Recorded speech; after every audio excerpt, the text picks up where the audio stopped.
Yeah, hi everyone. Welcome to Scout Taz. We are looking at the ABCs of biking today, or more importantly, the ABCDQs of biking. ABCDEQ. Yes, that's right.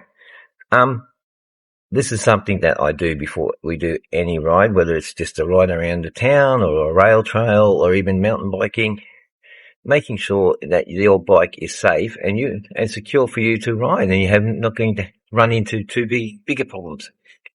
So let's start with A for air. Yep, A is for air, and that's just simply checking your tyres, picking them up, giving them a squeeze, making sure that they feel right. You may need to adjust the air in your tyres. If you're on a gravel track, you might want to drop your pressure down a bit so you're not bouncing around as much.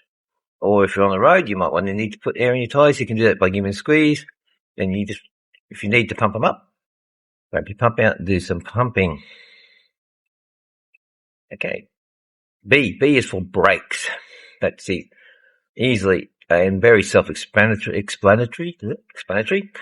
That's simply just picking up your bike, giving it a spin, squeezing your brake handles, making sure your bike's stopping, doing that to your front and your back brakes now. My bike's got disc brakes, so that's making sure that the disc brakes are working. If you've got the old caliper brakes, you might want to make sure that your pads are not worn and that they're looking pretty good.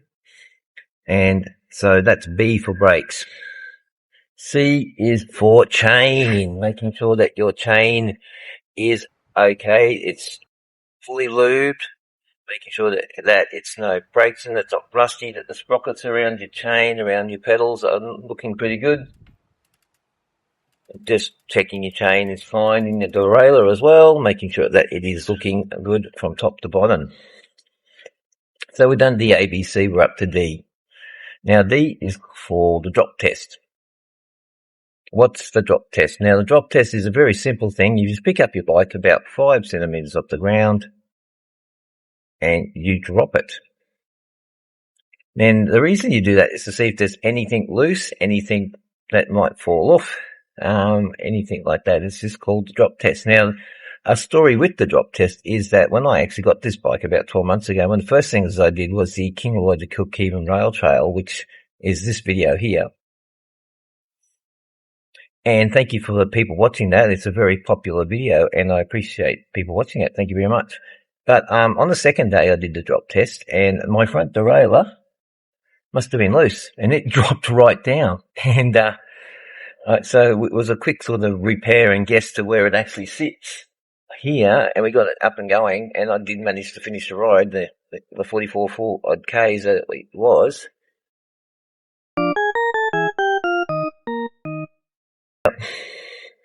So yeah, the drop test is always important to make sure that your bike hasn't got any loose bits. Everything's going to be fine. If you do hit a big bump or something, nothing's going to fall off of it.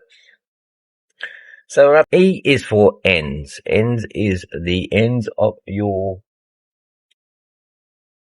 bike, your handlebars. And the reason some people say E for everything else, but I think once you do A, B, C, D, you've done sort of nearly everything else anyway. D drop test covers everything else, but E is for the ends, making sure that you've got your handlebar grips are covering your ends. And now the reason you do that is that it can be quite a dangerous thing. Exposed ends are quite lethal. And I know at least two accidents that have happened with ends, with young people, with just kids really. One of them, unfortunately, end came off and went through his tummy, and I went through his leg. So that's why we always make sure that you've got ends on the end of your handlebars really forward. Your protection of yourself. So we've done the A, B, C, D, E. We're up to Q. Q is your quick releases. Okay, so you might say, well, your D drop test would do that, but you always double check your quick releases. Always make sure that they're tight, because you've got quick releases on your front tyres, you've got quick releases on rear tyres, quick release on seats, any other equipment or gear that you're carrying. I've got a quick release on my back carrier, making sure they're all tight and they're not going to fall down. And particularly if you've been transporting the bike, some people take the front wheels off to transport them in the back of their vehicles like that. making sure that that front tyre is on. You don't want to be doing a jump or going over a thing and losing that front tyre. And yeah, so always check your quick releases. So that's it. The ABCDEQs of cycling. Something you should always do when you jump on your bike and go for a ride. So thanks for watching Scout of Taz today. Hopefully we're going to get out and do a few adventures. We're looking at a Brisbane Valley Pie ride maybe in the next couple of weeks. So look out for that one. And yeah, it's been pretty busy doing just other things for me at the moment. Once again, thanks. I've had lots of people watching things, particularly the Brisbane Valley Rail Trails. They seem to really enjoy that. Thank you for watching those. And please like, comment and subscribe, and we'll see you again in our next video. Thanks. Bye.